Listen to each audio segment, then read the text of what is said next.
우리 집 방충망 바꿨어요.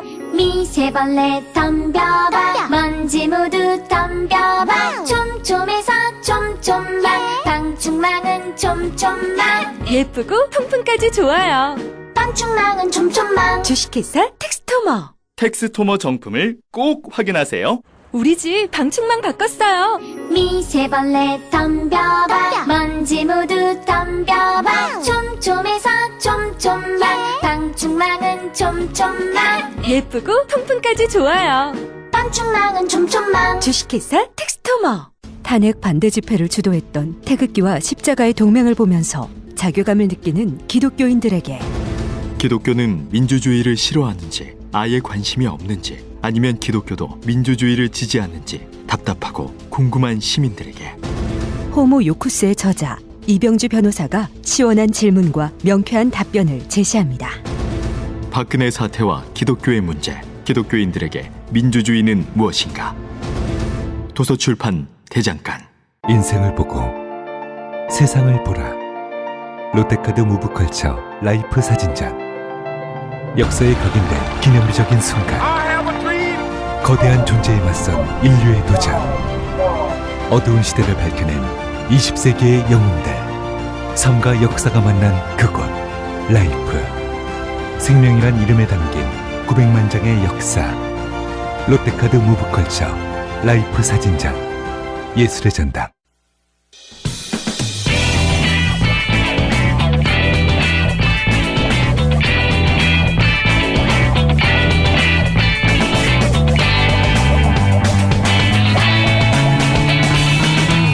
김어준의 뉴스공장.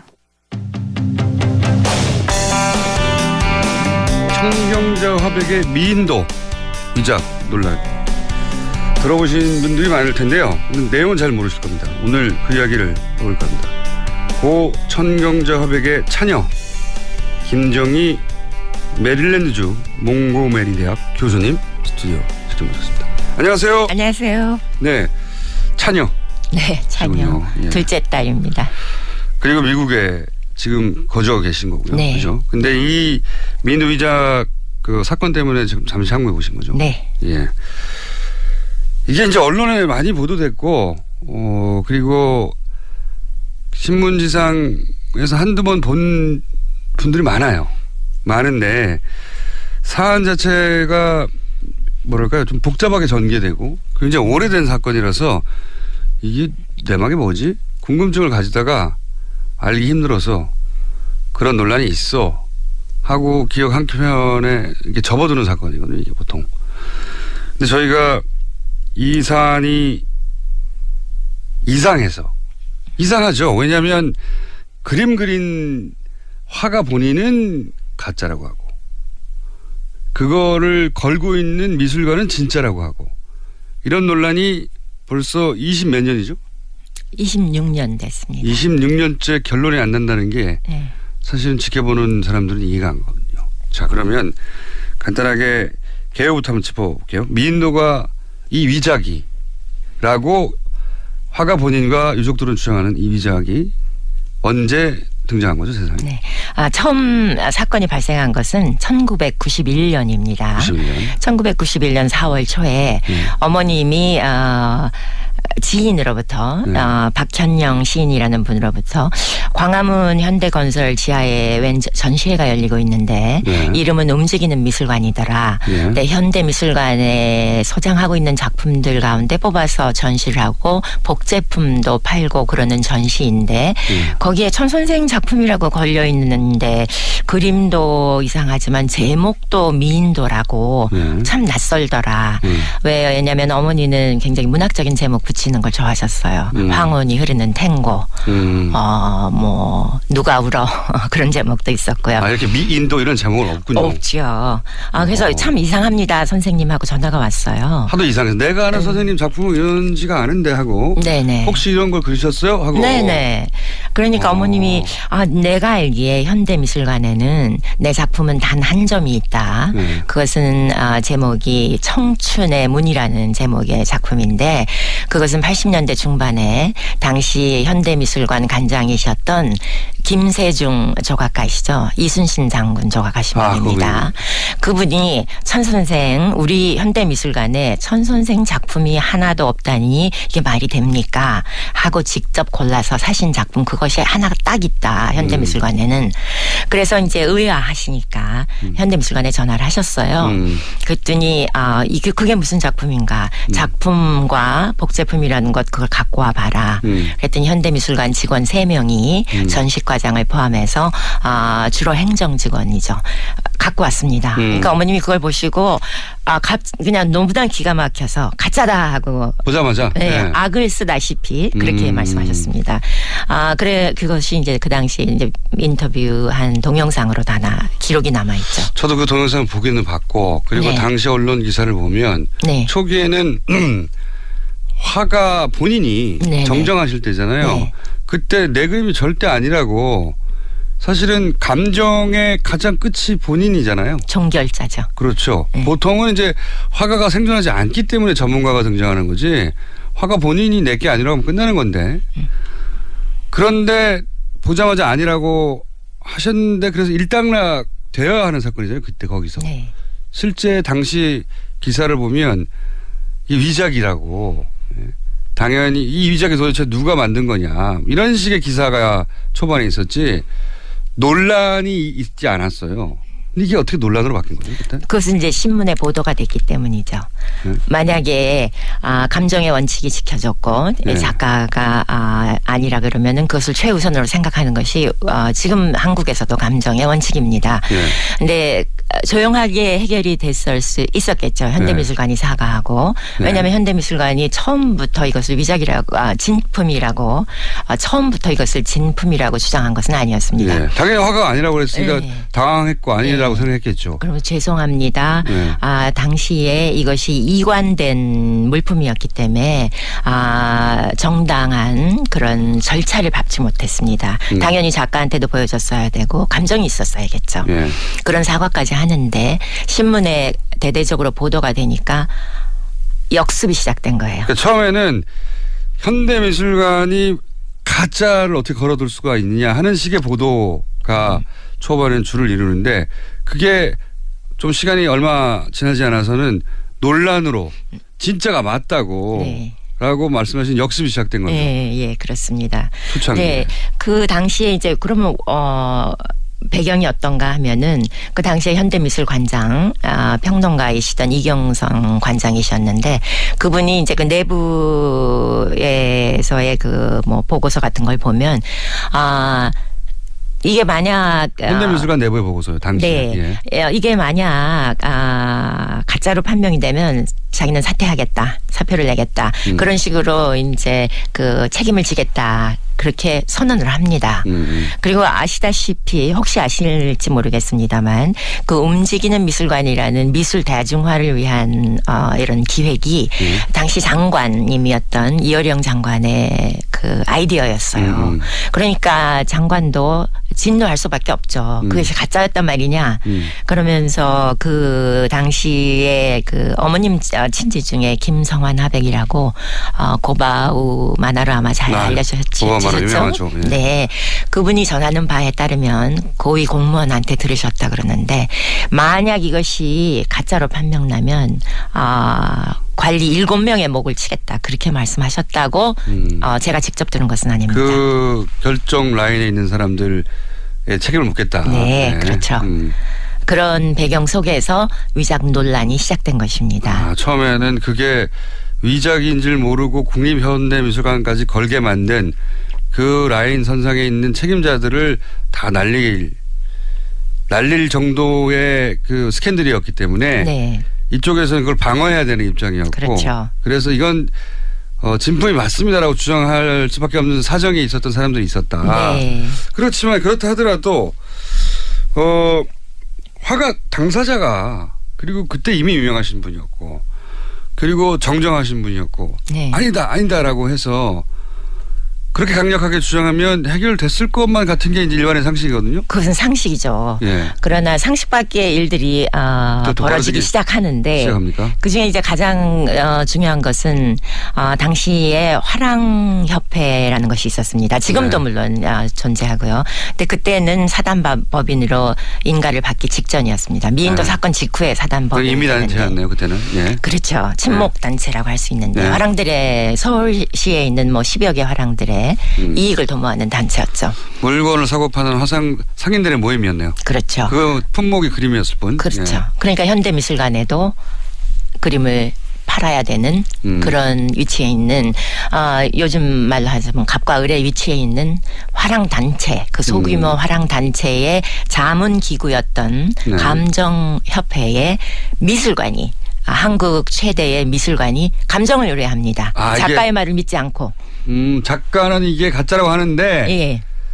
작가가 가짜라고 하면 끝났어야 되는데 그게 아니라 이런 화상들의 친목단체에 감정하는 일종의 분과 같은 곳에다가 네. 이게 진짜냐 가짜냐를 묻는다. 그런 희극이 벌어지기 시작합니다. 왜냐하면 자기들은 지금 진품이어야만 살아남는 입장이었기 때문에 그렇죠. 그렇게 시작되기 시작했군요. 네. 일이. 그럼 물었더니 화랑에서는 당연히 어떻게 나왔을 것 같습니까? 근데 그 당시에 이제 화랑협회의 회장은 예. 감정을 의뢰받은 상황에서 예. 모 신문에 컬럼을 기재합니다. 예. 이제까지 흰머리 날리시면서 미술계에 헌신해 오신 이경성 관장님께 누가 안 되게 이 작품이 진품으로 판명나기를 제가 다 외웠습니다. 두 손 모아 빕니다라고 컬럼을 씁니다. 감정을 하고 있는 상황에서. 예. 네. 조금씩 그림이 그려지기 시작하네요. 그러면 그때 당시 그런 화랑협회가 진품 쪽으로 손을 들어주는 것 외에 이것이 진품이라고 주장하는 근거들이 존재해야 되잖아요. 네. 어떤 근거들이 등장합니까? 제가 지금 뚜렷이 기억하고 있는 것은 네. 이 작품이 어머니의 단골 표구사 예. 화방인 동산방 표구사에서 표구가 됐다. 근데 그 위작자들이 그 뭐 화풍을 흉내 내듯이 표구소 같은 표구소를 할 수가 있겠죠. 그런 얘기가 흔하죠.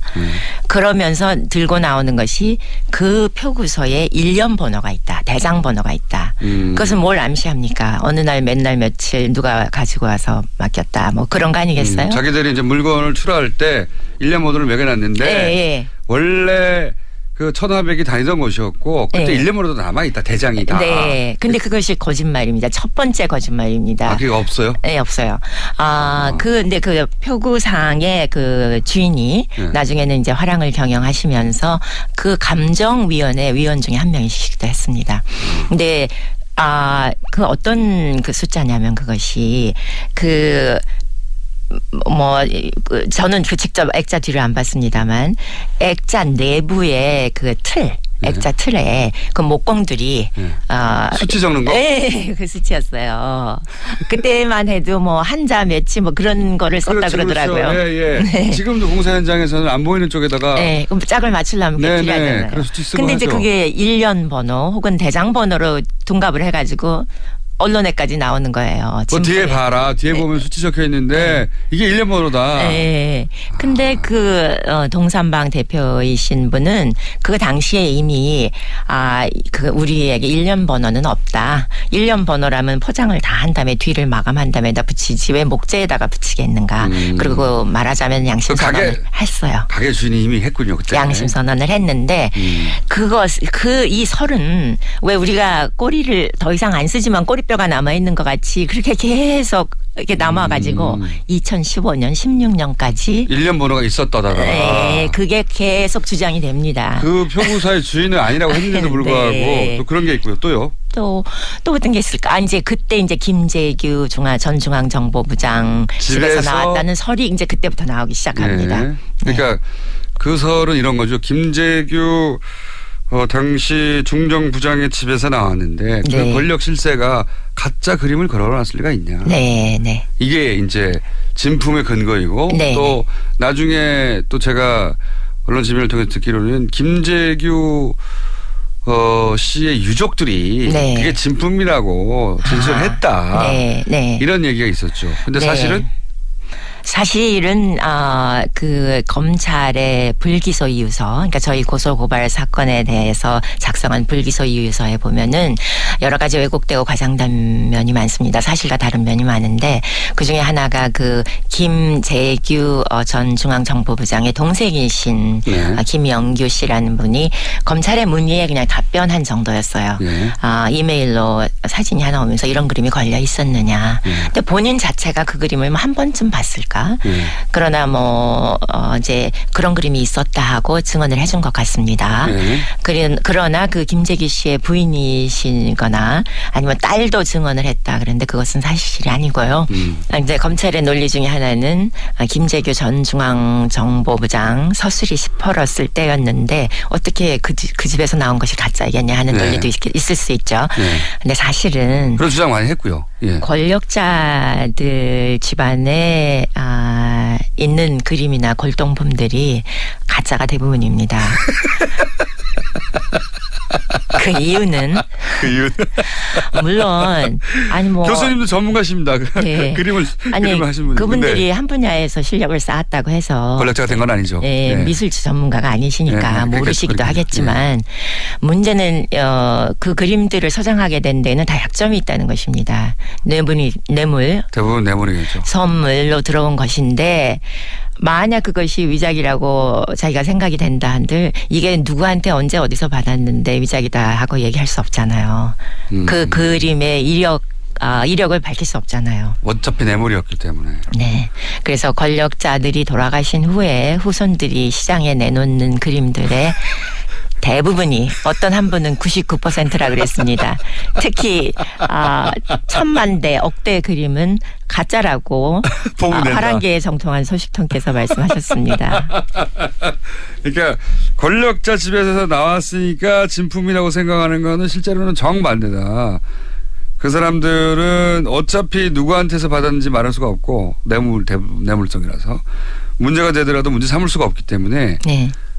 그리고 그런 물건을 감별할 안목도 없기 때문에 또는 그걸 들고 나와서 시장에서 감별하지도 않기 때문에 그냥 가짜를 주는 경우가 대부분이고 그리고 그래서 나중에 시장에 그걸 후손들이 들고 오면 다 가짜더라. 그래서 권력자 집에서 나왔으니까 진품이라는 논리는 정반대다. 91년도에 이 사건이 터지자 어머님이 뭐라고 하셨나요? 그 그림에 대해서. 그림에 대해서요. 네. 이제 왜 가짜라고 다른 사람 본인은 알지만 다른 사람한테 설명해 줘야 되잖아요. 예. 이제 첫째는 엉성한 그림입니다. 엉성한 그림이다. 저는 눈에 광채가 날 때까지 그리고 또 그리고 그 눈에 광채라는 게 뭐 반짝이를 붙여서 나는 거 아니죠. 화가의 붓질 아래서 나는 거죠. 그렇게 그리기 때문에 이런 식으로 마무리하지 않고 꽃도 이렇게 덕지덕지 안 그리고 입술도 이렇게 안 그리고 저는 어떻게 해서든지 꽃이라면 하늘하늘한 질감이 날 때까지 그리기 때문에 이 그림은 절대로 내 그림이 아니고 아마도 며칠 안에 어느 정도는 테크닉이 있는 사람이 며칠 안에 그림으로 보인다고 말씀하셨습니다. 여러 가지 이유를 들어서. 네. 자, 그렇다면 네. 정황은 알겠습니다. 혹시 과학적으로 네. 이 그림이 진품이 아니냐. 요즘은 뭐 해외에 보면 굉장히 과학적인 방식으로 감정하는 것들이 있지 않습니까? 네. 그런 곳에 의뢰해서 감정을 받아보셨어요? 그러면요. 그런데 이제 이것이 좀 오해가 되고 있는 것이 저희가 그 프랑스 르미에르 과학연구소를 개인적으로 사설 감정으로 채용을 해서 감정을 한 것 같이 보도가 되고 있는데 사실은 그것은 이제 저희가 고소 고발했을 때 검찰이 진위 감정에 올인을 하면서 뭐 유전자 검사도 해봤고 저도 유전자 표본을 제출했습니다. 머리 입안에서 했죠. 그때 진짜 유족이 제기하는 게 맞느냐? 그림을 감정하라 그랬더니 그거보다는 이제 그림 안에서 혹시 어머님의 흔적이 나올까봐. 그때 또 권춘식 씨라는 위작자가 자기가 그렸다고 주장할 때였기 때문에 혹시 이제 그 권춘식 씨의 유전자가 나올까봐 그런 의도였던 것 같은데. 머리카락으로 떨어져가지고. 근데 실패했습니다. 그런 흔적은 없었고. 네, 저도 응했었어요. 실패했고 뭐 나름대로 웨이블릿 검사라는 게 있는데 그것도 했는데 실패했고. 그래서 이제 저희의 자문을 받아서 해외 감정 기관 중에 르미에르 연구소를 유명한 채택했는데, 기관이죠. 네, 유명한 기관이죠. 네, 이 연구소를 채택하게 된 데는 이유가 있습니다. 아까 말씀하신 것처럼 해외에서도 과학 감정으로 이 위작이 판명된 경우가 많은데. 그것은 대개 시대 차이가 있을 때. 아니 1950년대에 그렸다는 그림인데 2000년도에 쓰이던 페인트가 나왔다. 그러면 되는 거잖아요. 그렇죠. 간단하죠. 그런 건. 네, 이거는 연도가 같잖아요. 그렇죠. 어머니 그 다른 77년도 그림하고 네. 이거하고 다시 말하겠습니다. 실수했습니다. 어머니의 그림이 그려졌던 시대하고 같은 시대에 77년이라는 연도를 달고 나왔단 말이에요. 그런 건 불가능하죠. 그래서 저희가 그 조사를 해서 검찰에 제출을 했고 검찰이 최종적으로 결정을 해서 이 감정서라면 맞겠다 해서 검찰이 사설 가족들 유가족이 알아서 맡긴 게 아니라 그렇습니다. 검찰이 이 기관을 선정해서 맡겼다. 프랑스 리미에르 기관에다가 네. 감정 결과는 어떻게 나왔습니까? 결과는 이제 흔히 얘기되는 대로 이 미인도라는 그림은 천경자 즉 다른 그림들 9개의 비교군이 사용됐습니다. 상당히 많이 사용됐죠. 동시대 그림. 그 그림을 그린 같은 사람이 그렸을 확률이 0.0002%라고 결론이 나왔습니다. 그러면 과학적으로도 국제적으로 더군다나 검찰의 통제하에 네. 감정한 그 전문가들이 이거는 진품일 확률이 0.000이라는 거 아닙니까? 네, 그렇습니다. 그럼 가짜잖아요. 가짜죠? 거기서 결론이 또 끝났어야 되는 거 아닙니까? 네, 그렇죠. 네, 이제야 마무리가 됐구나 생각했는데 다시 또 검찰이 그걸 진품이라고 네. 결과하고는 정반대로 발표를 네.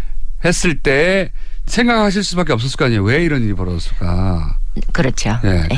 그러니까 여기까지 나오신 거고요. 네. 왜 이런 일이 벌어졌을지 뭐 추정이긴 한데. 추정입니다. 이건 어디 가지나. 근데 그 본인들의 이익을 보호하려는 화랑계 미술계의 세력이 우리가 이해하는 것보다 더 크지 않은가. 그만큼 우리 미술 시장이 규제가 없다는 거죠. 규제도 없고 실제로는 그것을 좌지우지하는 것은 화랑협회. 그러니까 업자들의 이익이 여기 크게 반영이 돼 있고 그 논리에는 그렇지 않아도 어려운 미술계라고 하는 논리로 그리고 그런 논리하에 미인도도 희생된 것이다. 관련이 없다고는 볼 수 없죠. 그렇게 추정하십니다. 시기적으로.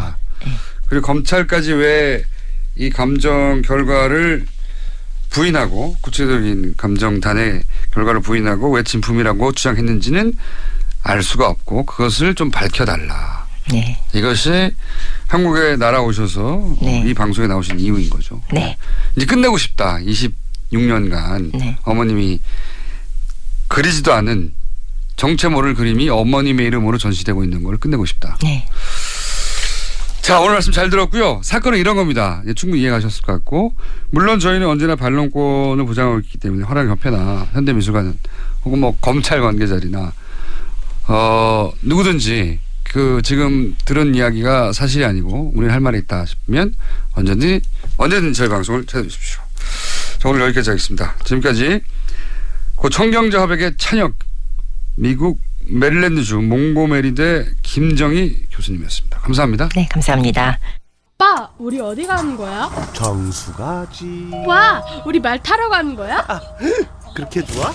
고민하지 말고 장수로 오세요. 온 가족이 즐기는 승마 체험과 국내 최대 규모의 말역사 체험관 등 장수에는 정말 볼 것, 누릴 것들이 넘쳐난답니다. 말의 심장 소리를 직접 느껴보는 장수에서의 하룬 여행. 장수는 항상 가까이 있습니다. 주말 여행은 장수로. 승마 체험 예약은 063-350-5486. 또 떨어졌어. 너 또 입사 시험 봤어? 아니, 차량용 핸드폰 거치대 말이야. 여러 개 사봤는데 실패의 연속이야. 떨어지고 시야 가리고 운전석에서도 멀고 뭐 좋은 거 없을까? 싼 것만 찾으니까 그렇지. 제대로 된 거 하나 사서 편리하게 쓰는 게 더 낫지. 그런 게 있어? 그럼 있지. 1, 2, 3 할 때 2. 힘 세다 할 때 힘. 투힘. 투 힘? 2배로 힘이 세다는 건가? 네이버 검색창에 투힘을 검색해보세요. 100년 이상 살 수 있는 장수 어종 캐비아를 낳는 어종으로 더욱 유명한 철갑상어. 이 철갑상어를 진액으로 만들었다는데 그 이름하여 사랑어. 오메가3 필수 아미노산 각종 미네랄 컨드로이친 등 100년 장수 철갑상어를 진액으로 한 컵에. 좋다 좋아. 철갑상어 진액 사랑어. 스테미너가 콸콸콸. 검색창에 사랑어.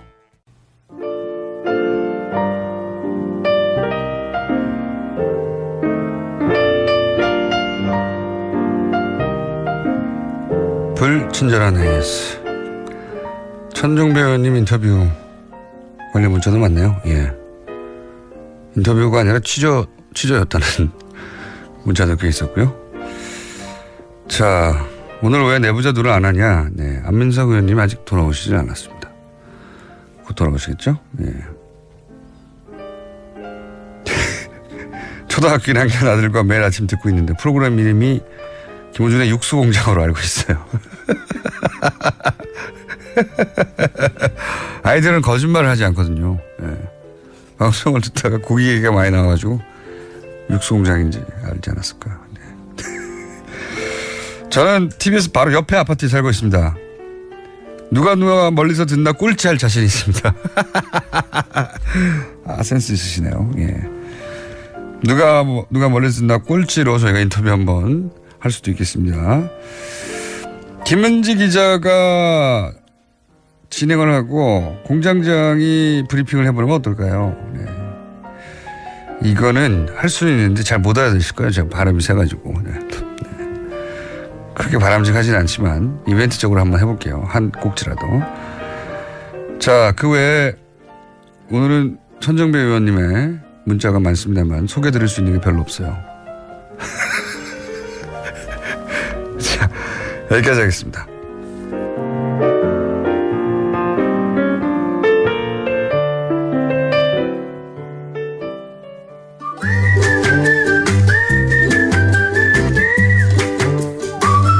자, 김진애 박사님 나오셨습니다. 네, 안녕하십니까. 2시간 축하. 네.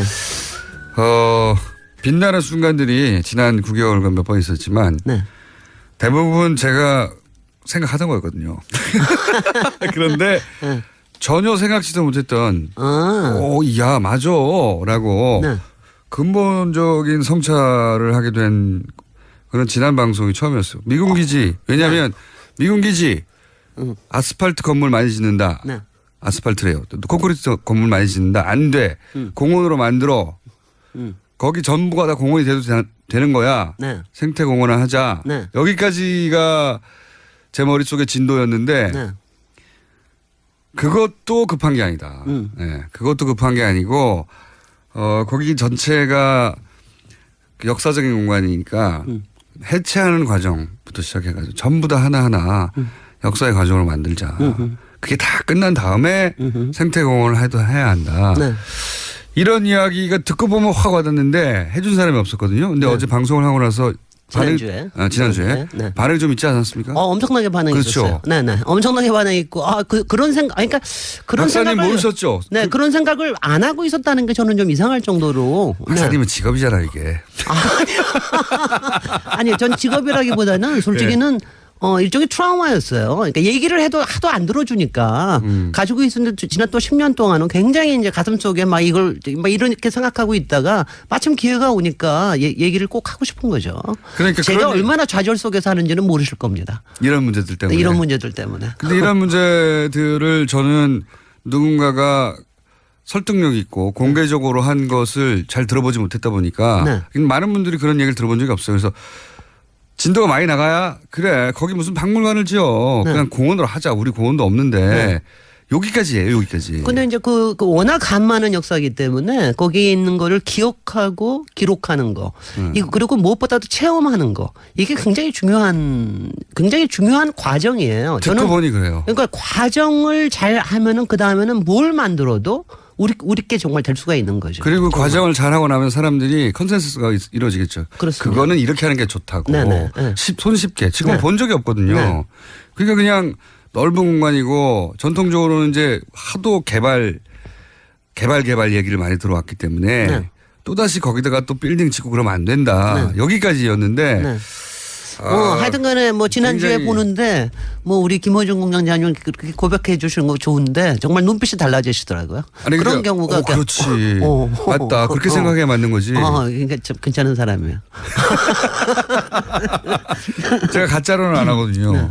그래서 근데 저만큼이나 많은 분들이 그렇게 생각하셨을 것 같고 그래서 반응이 많았을 것 같아서 제가 여쭤본 네. 거예요. 그래서 많았죠. 반응이 많고요. 화장실보다는 아무래도 덜하죠.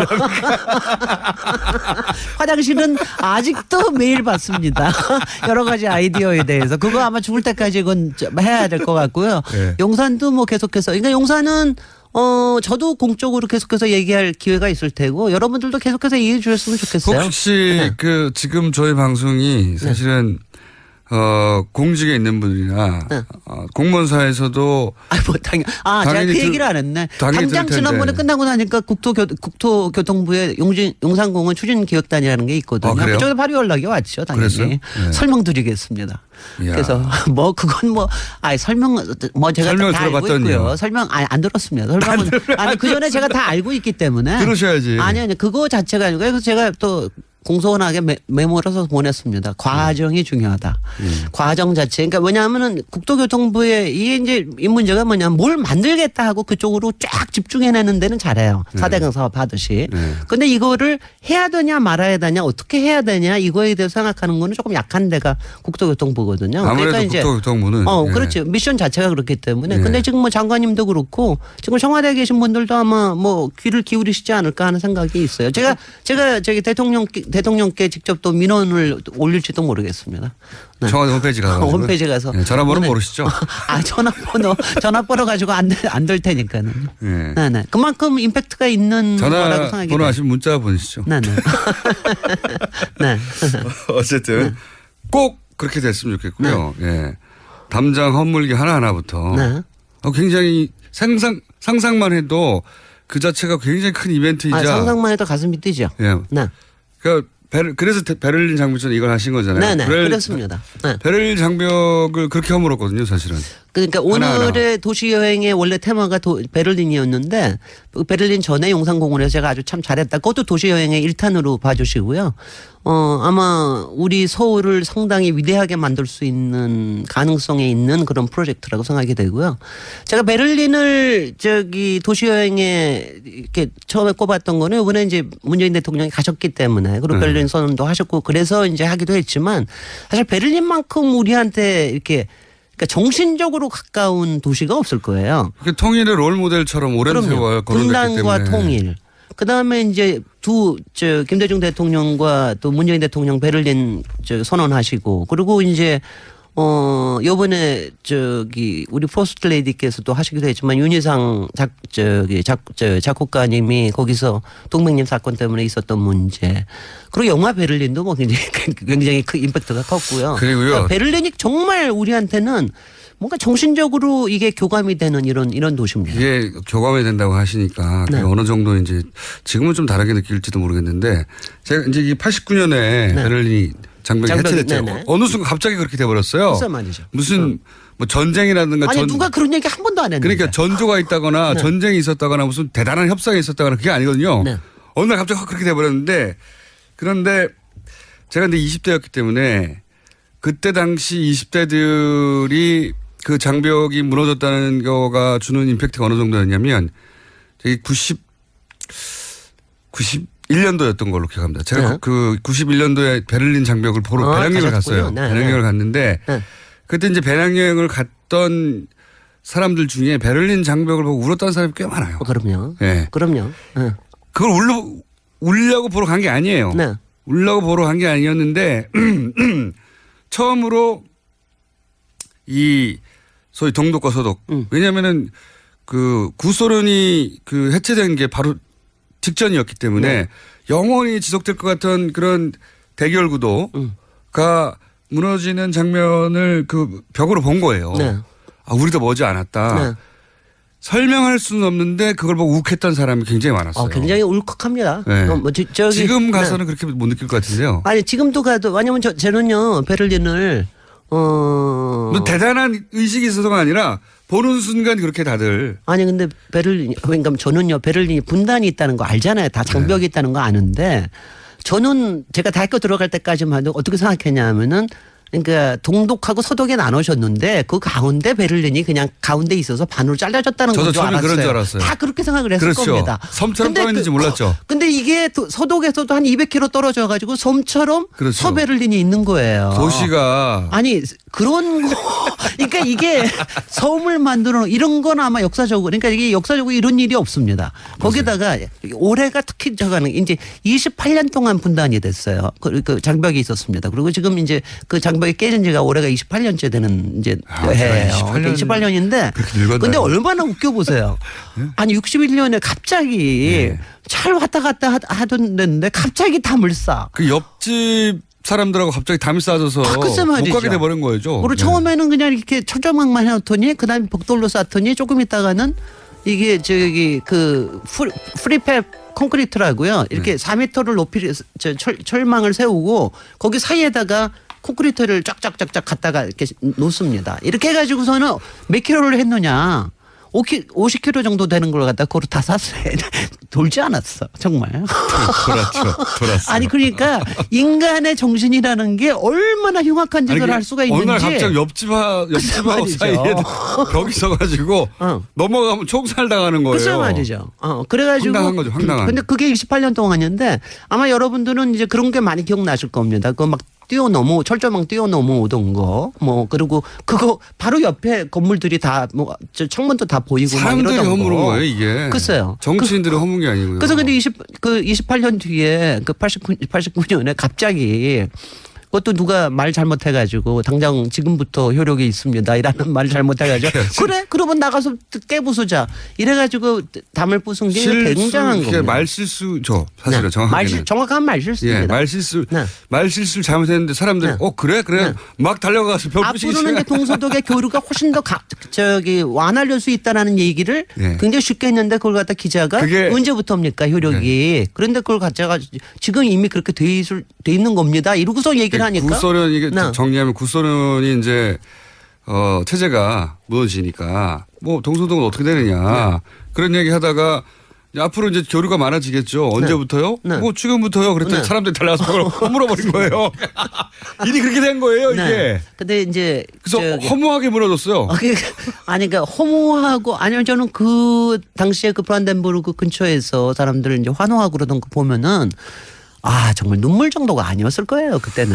그 사람들이 느꼈던 감동은 영상으로 봤는데 그게 아무 상관없을 것 같은 우리나라 사람들한테 이게 말로 하면 잘 안 느껴지실 것 같은데 제가 이제 배낭여행 가서 직접 봤기 때문에 그거를 보고 사람들이 많이 울었어요. 그냥. 우리도 저렇게 될 것도 같다. 왜냐면 바로 직전까지만 해도 동독하고 서독하고 분단 늘 우리하고 많이 비교해서 얘기를 했었고 그리고 그 넘어오다 죽은 사람들하고 휴전선하고 많이 비교를 했었기 때문에 그 굉장한 정서적 임팩트가 있었어요. 그래서 이제 조금 베를린 도시에 집중하자면 이제 장벽에 관련된 게 이제 가장 크고요. 그리고 나서 그 도로를 팔고 있죠. 제가 이제 베를린이 제가 왜냐하면 저는 도시를 공부하는 사람으로서는 베를린이 엄청난 컴플렉스를 갖고 시작한 도시예요. 거기다가 이제 나치 히틀러 해가지고 트라우마까지 있고 이런 도시가 지금은 완전히 세계 도시가 돼버렸어요. 저는 이번에 메르켈 보면서 저 트럼프는 절로 가라. 이게 진짜 세계의 리더다. 유럽 젊은이들이 가장 좋아하는 도시입니다. 그래서 맞아요. 그래서 이제는. 그리고 솔직히 서베를린이 있을 때는 그때 분단이 되었을 때는 그야말로 자유도시로 굉장히 유명했었죠. 거기에 그야말로 반문화부터 해가지고. 그런데 그러니까 이렇게 도시가 컴플렉스와 트라우마로 시작을 했지만 위대해질 수 있다라고 하는 게 우리도 굉장히 많이 생각해야 된다. 어떤 의미에서 위대해졌는지 설명해 주시죠. 아니 근데 이제 이게 트라우마로 시작했다는 건 이겁니다. 원래 게르만 민족이 굉장히 유럽의 그 산업화에서는 뒤늦은 데입니다. 떠돌이 민족이었잖아요. 그리고 이제 19세기나 돼서 겨우 눈을 떴어요. 그래가지고 걔네들은 통일도 늦었고 그래가지고 실제로 비스마르크 나오고 프리드리 2세 나오고 이래가지고 겨우 이제 통일이 돼가지고 로마 시대는 야만족이라고 야만족이죠. 그래가지고 그때부터 해가지고 그때 처음으로 베를린을 수도로 정했던 겁니다. 근데 이제 그 수도로 정하고 나서도 뭐 끊임없이 별짓을 다 했어요. 위대해지려고. 그러다가 이제 일으킨 게 결국 2차 세계대전까지 일으킨 건데, 물론 그것도 1차 세계대전 끝나고 난 다음에 너무나 많은 그 전쟁에 대한 보상, 이거에 대한 게 너무 컴플렉스가 만든 도시다. 컴플렉스가 만든 도시예요. 실제로 가서 보면, 왜냐하면 그쪽은 메인 루트도 아니고요. 정말 컴플렉스가 만든 도시. 그 다음에는 이제 이게 트라우마가 뭐냐면 히틀러의 트라우마와 히틀러가 남긴 트라우마, 이 두 가지인데, 히틀러가 이 도시를 세계의 수도로 만들려고 정말 뭐 자기가 직접 그림도 그렸잖아요. 뭐 발광을 했습니다. 네. 정말 그 발광이요?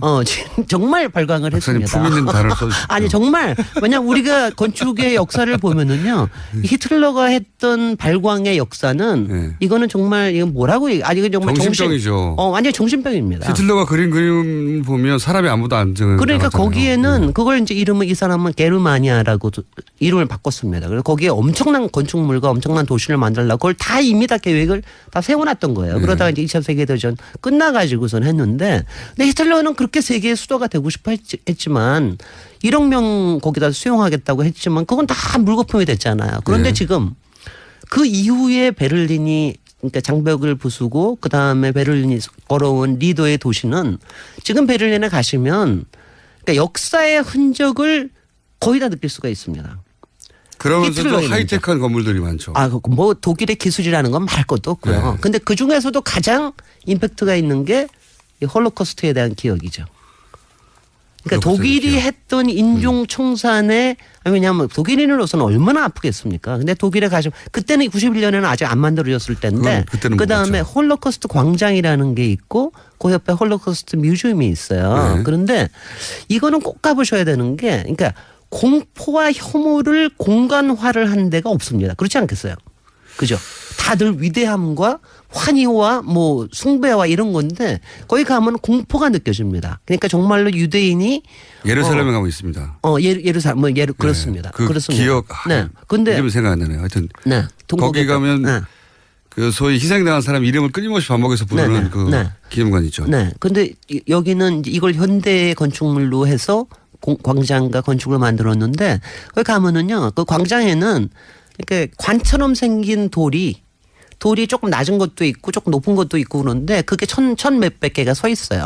아무것도 없습니다. 그거로 꽉 차 있습니다. 그냥. 돌로. 그리고 사이사이에 사람들이 다 다니게 돼 있어요. 근데 그 사이에 들어가면 아무것도 아닌데 그 안에서 우리가 느끼는 공포심이라는 게 있습니다. 그리고 그 하늘, 아주 좁게 보이는 그 하늘로 향하는 우리의 그 어떤 열망, 이런 것들을 공간에 만들어놨어요, 실제로. 그리고 그 옆에 이제 유대인 박물관에 들어가면은 정말 뭐라 그러나, 그래, 바로 이런 거를 그 사람들이 느꼈을 거야 하는 이런 게 이제 그대로 느껴지게 만드는. 체험할 수 있는. 근데 이런 거를 체험할 수 있게 한다라는 게. 도시 한가운데서 이런 걸 만들어낼 수 있다라는 게 정말 이건 보통 일이 아니죠. 거기다가 지금 요번에 이제 문재인 대통령도 가셨지만은 그 베를린의 그 통합의회 건물은 제가 한번 돔으로 만들어서 그 돔이 유리로 돼 있어가지고 사람들이 올라가서 그냥 밑을 내려다보게 돼 있습니다. 이거는 이제 민주주의에 대한 거죠. 그런가 하면은 베를린 한 가지 또 베를린의 소니센터라고 엄청나게 화려한 자본주의 건물이 있습니다. 근데 이런 거로 해가 돈벌이도 참 잘해요. 돈벌이도 잘하는데 돌도 파는데요. 사실은 그 건물은 지금 우리 국민연금이 소유하고 있는 건물인데 투자해가지고요. 우리가 가지고 있어서 곧 팔지도 모른다고 굉장히 돈 많이 벌었습니다. 그러니까 베를린이라는 게, 그러니까 이렇게 이런 거예요. 우리로서는 거기 가서 느끼면은, 그러니까 그 정말 역사의 아픈 기억부터 인간의 허망한 욕심과 탐욕부터 그다음에 그거를 이겨내는 거, 이 과정을 우리가 정말 느낄 수 있어요. 역사적 관점에서 그리고 뭐 베를린은 역사적 관점에서도 그렇지만 실제 유럽 20, 30대한테 물어보면요, 지금. 유럽에서 가장 힙한 도시는 이제 베를린이라고. 그렇습니다. 사실 물가도 싸요. 게다가 숙박비도 싸요. 그런데 도시 자체가 말씀하셨듯이 그 역사도 녹아 있는데 하이텍도 있는 거죠. 그래서 가장 앞서가는 도시가 됐어요. 그것은 맞죠. 우리나라에는 아직도 런던이나 로마, 파리의 지명도가 한참 떨어지는 도시로 인식되는데 거기서는 베를린이 굉장히 힙한 도시예요. 이제. 히틀러가 바보같이 파리에 그렇게 컴플렉스를 느꼈거든요. 그래서 파리보다 더 위대한 도시를 만들겠다고 그 짓을 했는데 그게 아니었던 거죠. 책 내셨다고. 갑자기 이거. 갑자기 저희 PD가 책 내셨는데 한번 언급해 줘야 되는 거 아니냐고 지금 살짝 여기다가 저희 보는 자막이 있거든요. 거기 썼네요. 책을 내셨어요? 책 제목이 책 제목이 여자의 독서라는 책이에요. 그래서 여자의 독서라는 제목을 왜 했느냐? 뭐 제가 여기서 한마디 얘기하면은 하도 저를 여자같이 보지 않아서 나도 여자다. 여자가 여자 작가의 책을 이렇게 열심히 보고 무디 여성스러워졌다. 남자보다 더 센 여자가 됐다. 하기 위해서 여자의 독서라는 책을 냈습니다. 그 아주 즐거운 책입니다. 짬짬이 얘기하기로 하고요. 다시 베를린으로 돌아와서 끝내기로 하죠. 그래서 만약에 1분밖에 안 남았는데 이번 여름에 휴가를 베를린으로 간다면 어디로 가야 됩니까?